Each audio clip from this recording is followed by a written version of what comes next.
Alright, what's up YouTube?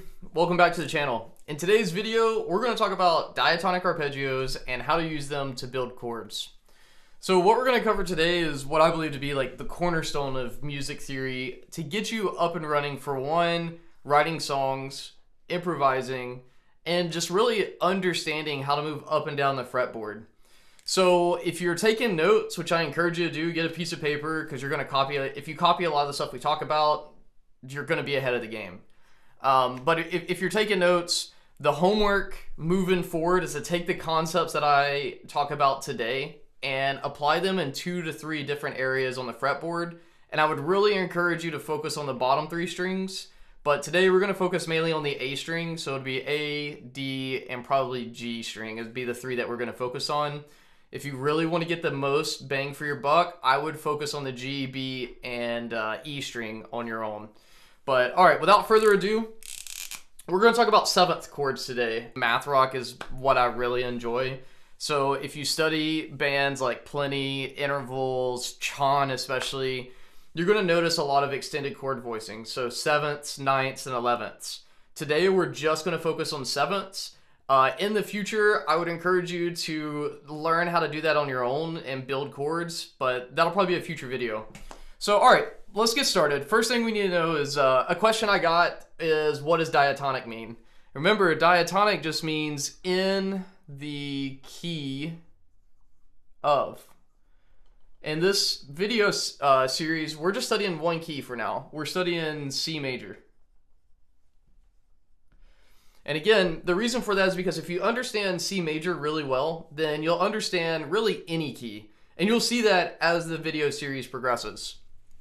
So to understand how to build a 7th chord, because that's really what we're going to do. Arpeggios are just parts of a chord broken down. We need our root note.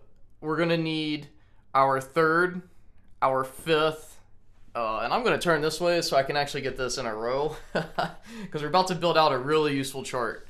So here we go. We're going to have our root, our 3rd, our 5th, and our 7th. If you're following along, here's the chart we're going to do. So we're going to build it out like this and like this. And then I'm just going to use lines to separate so it'll be nice and clean. And then, let's see. All right, and I'm going to go ahead and switch markers, but take time and develop the same chart because we're about to fill this in. So we're going to be... Remember from last week I talked about different chords being major versus minor. We're going to go ahead and fill this in, and I'm going to show you syntactically the correct way of doing this. And then I'll also just give you the numbers too. So real quick, anytime you see uppercase, that means it's a major chord. If you see lowercase, this means, and this is just computer science for is equal to, this is going to be minor. Another symbol you may see is a triangle. So if you see uppercase and a triangle, this means major 7th. Or whatever, because most of the time you'll see something like this, major 7th. If you see something that is like this and it has a circle mark, that means it is diminished. If you see a lowercase and has a slash through it, that means half diminished, which is what we're going to cover today. If you see a mark that looks like this and it has a plus icon, that means augmented. So remember, diminished means at the 5th, in a triad, so just 1, 3, 5 means that the 5th and the 3rd are flat. Yeah, we won't go too much in that. You should recall what this means from the last video. So if you forgot, go back and watch last week's video. Alright, so with syntax out the way, remember, we're always going to have a major 1, and in this case, we're going to do a triangle 7th. Then we're going to have a minor 7. Then we're going to have a minor 3rd, and I'm just going to do it like this for a second. We're going to have a major 4th with a major 7th. The 5th is going to have a dominant 7th. So notice it just has a 7th here. It doesn't have the circle or the triangle 7th. And then we're going to have a minor 6. And then our 7th Sorry, this should just be one I. And then our 7th is going to be VII with a circle and a slash. And really, the 7th is called a minor 7 flat 5. It'll look like this. This will make sense in a second. Trust me. All right, so let's get started. So our root here, I guess I should have moved this down, but that's okay. Yeah, let's actually do that. Sorry if you've already made your chart, but not a lot is gonna change.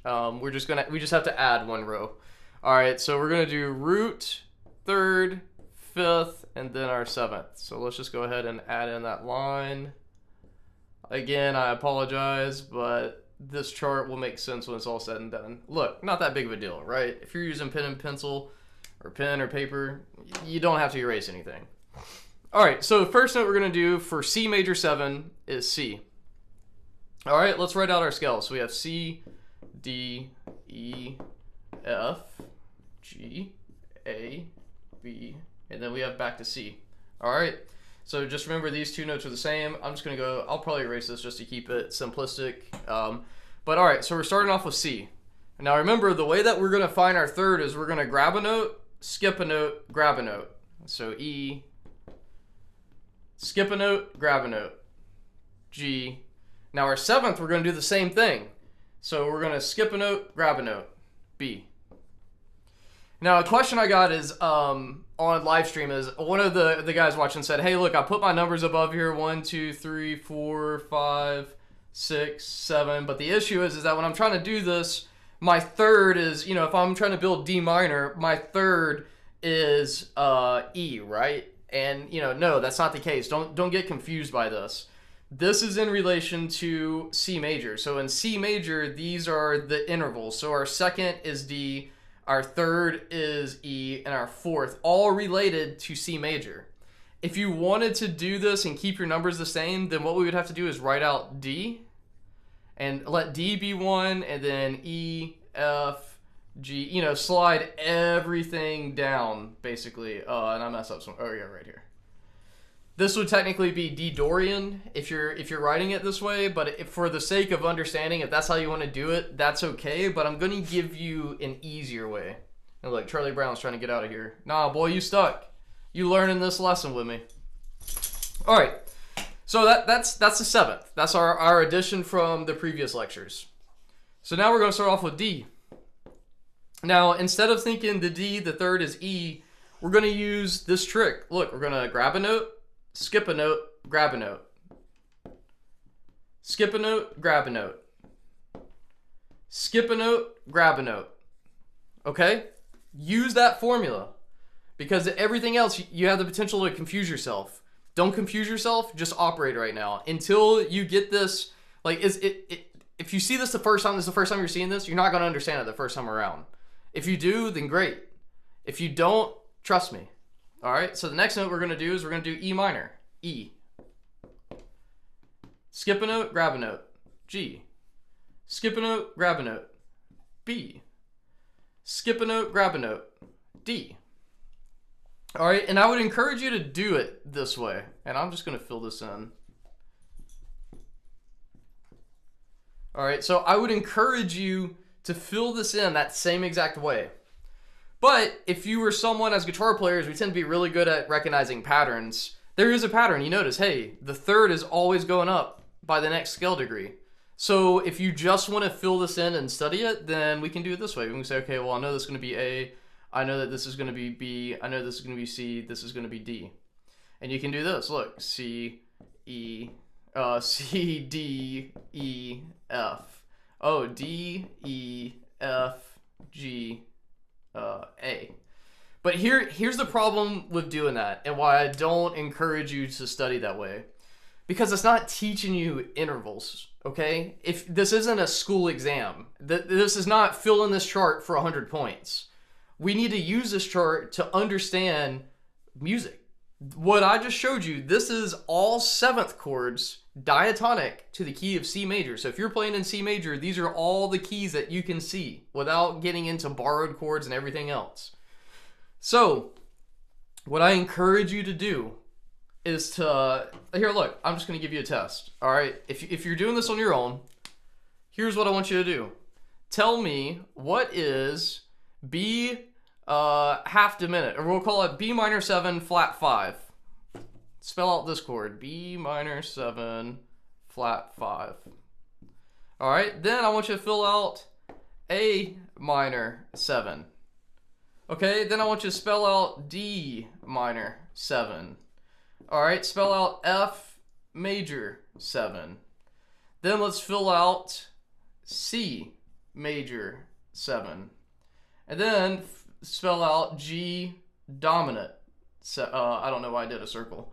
G7, G dominant 7. What are we missing? Then lastly, do E minor 7. When you're filling this out, I need to know what is the root note, what is the third, what is the fifth, and what is the seventh. And then lastly, I need to know what's the Roman numeral associated with it.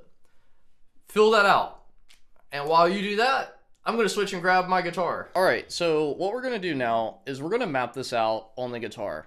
And we're going to do this for two options. One, we're going to learn arpeggios, which is just a fun thing to practice. And the other thing we're going to do is learn how to take this and build chords. So the first thing we're going to do is just mechanical understanding and just continue to say this aloud and map it in your brain. I teach my students to once you figured out the fretting, what I want you to do is close your eyes and I want you to visualize it on the fretboard. Learning how to visualize what you play in your mind is just as important as learning how to actually see it and play it in real life, if that makes sense. I'm a big fan of visualization. It's a powerful tool in more ways than one, but that will help you really start getting to a place of knowing versus replicating. And there's a big yet subtle difference between the two. So starting out, we're going to start off on the 3rd fret of the A string. If you've been doing your homework that I've been prescribing, you know that this is a C. So the major 7th arpeggio pattern, we're going to do a 3rd fret, and then down a string and over to the left. So the 2nd fret of the D string is our 3rd, so that's E. Our 5th is G, which is the 5th fret. And then our 7th is the 4th fret of the G string. And then 5th fret of the same string is C. So here we go. C, E, G, B, C. Say that out loud so you learn not only the note name but also the finger placement. Now if you notice, there's a pattern for that though. I'm a big fan of both knowing and pattern. So we can take that same idea, and if we were to move it up to the 8th fret, which that right there is F, that's our F major pattern. Because again, that pattern of understanding is there. But if that's too much for you, it's okay, we'll work up to it. So work that in.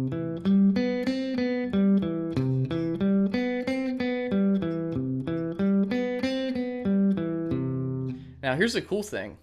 You can take any of those notes and stack them up on each other, and that's a chord. So look, we have C major 7. This is C major 7, no 5. This is what we call a shell voicing. You could do C major 7 this way. And we'll leave it at that for the time being. All right, so next let's look at D minor. So I'm gonna show you first the notes and the note names, and then I'll show you the hand pattern. So we're going to start off on the 5th fret of the A string, which is a D. F is a string down on the 3rd fret. A is the 7th note, 7th fret. Our 5th is here, that's our C. And then our last D is the 7th fret of the G string. So together we've got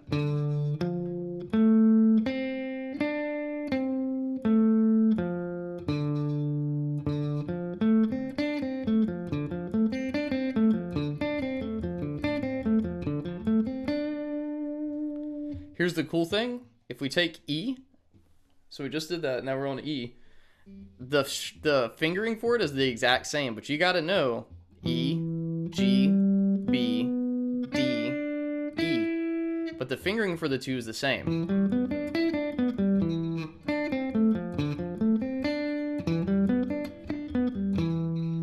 Next, Next, we have F major, and again, F major is on the 8th fret. It's the same pattern as C major, but we need to know F, A, C, E, F.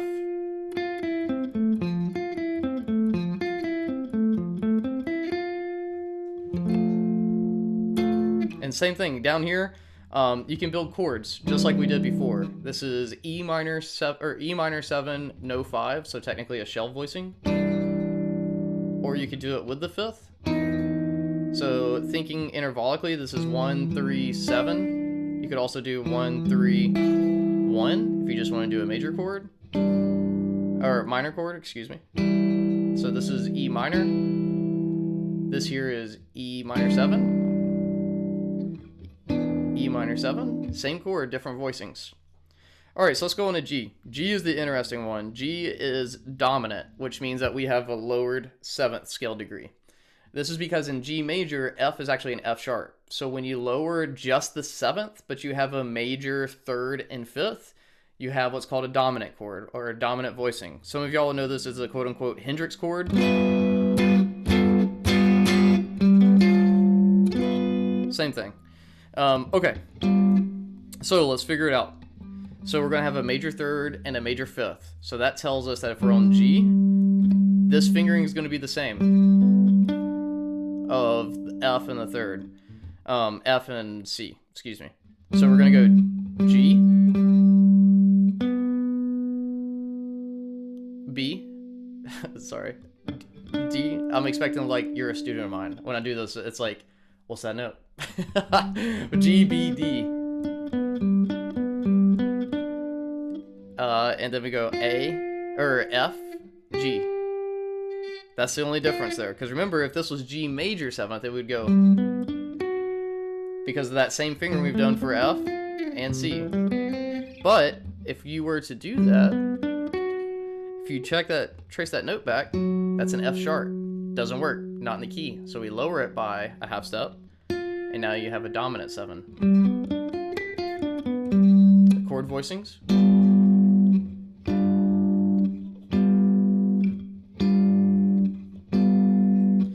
And to tell you briefly about shell voicings give you just the stuff that gives you data about the chord. So most of the time, the 5th doesn't really tell you much. This is why you can play power chords for all of this, and it doesn't sound like it's minor or major. It just sounds like it just is, you know? That doesn't sound like this.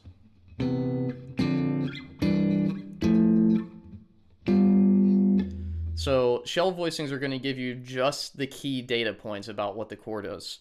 So that's why, and to really drive that home, look, if I do G dominant 7, you know you have a major 3rd. But if I do just G being 1, 5, 7, you don't know what that is, because look, the minor, if we go back to E minor, that's the same exact fingering. So you might think, oh, this is G minor, but it's not, it's G dominant. You have a major 3rd, whereas on E, you have a minor 3rd. So hopefully that helps. Okay, our 6 is A minor, A, C, E, G, A. Fun fact, there is no difference between A minor and C major. The chord technically gets a 6. You'll hear like a major 6, but let me show you. Look, here is, let's do it like this. This is A minor. If I add C, it's the same chord, but we call it a C major 6 chord versus. Anyways, for those that are a little bit more further along, that was a good unlock for me as a musician, was understanding that, because then you can use A minor and C major interchangeably. It just depends on the emphasis or the emotion you want to put behind it. But nonetheless, back to this. So that's that minor shape you've seen before. Nothing too crazy. B is the interesting one. B, remember, it's minor 7, but we also have a flat 5. So already, if you're thinking intervallically, that should tell you a lot. So we're going to go B, D, F, that's that lower fifth, A, B. So the numbers for that, for those who are following along with tablature, which you should learn your fretboard, that's homework from week 1. But the tablature for that is 14, 12, 15, 14, 16. And then the last note is C major. It's the same as what it was down here, but it's up here.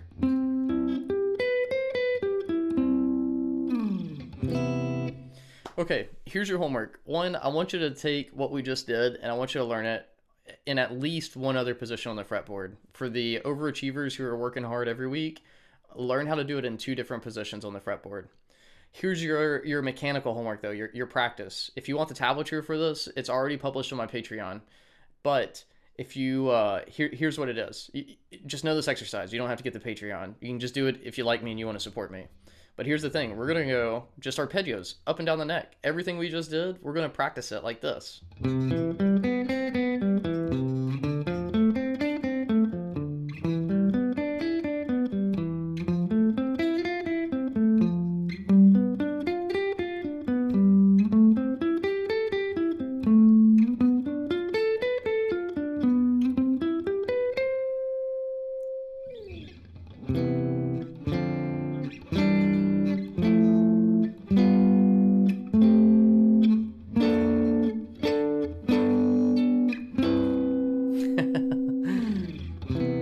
Alright, well, hey friends, that's going to conclude today's guitar lesson.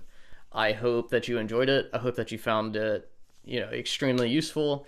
If you did, what I would like for you to do is let me know in the comment section the biggest things you've been learning from this series, how this is helping you out with your own guitar playing, and let me know some of the stuff you're interested in. And on top of that, if you could do all the YouTube stuff by liking, subscribing, all that stuff really helps me out a ton, and especially if you share this on wherever else you are, so Facebook, Instagram, X, Thread, all the stuff. Whenever you hit that share button, it tells YouTube that, hey, this is a video worth watching, and it promotes my stuff. If you are interested in studying this stuff with me as a songwriter, I own a company called the Guitar Artistry Program, where I help guitar players go from idea to fully finished song within 12 weeks, and I help you get a studio up and running and really help you learn how to start making income with your music while also building out your chops as a producer. If that's something you're interested in, please reach out to me on Instagram. All the information you need to find me is in the show notes below, so just go through, click it, and say what's up. Let me know that you watched this video series up to this point and you're excited about working with me. Then I'll have a series of questions I ask to see if this is something you're actually serious about, and then we'll plan a free discovery call. I believe you can even book below. So if that's something you're interested in, book it there. We'll basically spend 45 minutes together where I ask you a series of questions, get to know you, get to know what your dreams are, and then see if I can actually help you get where you want to be. And then we'll work together for 12 weeks and go from there. So with that, I just want to say thank you so much for your time. Thank you so much for enjoying this video series, and I'll see you in the next video.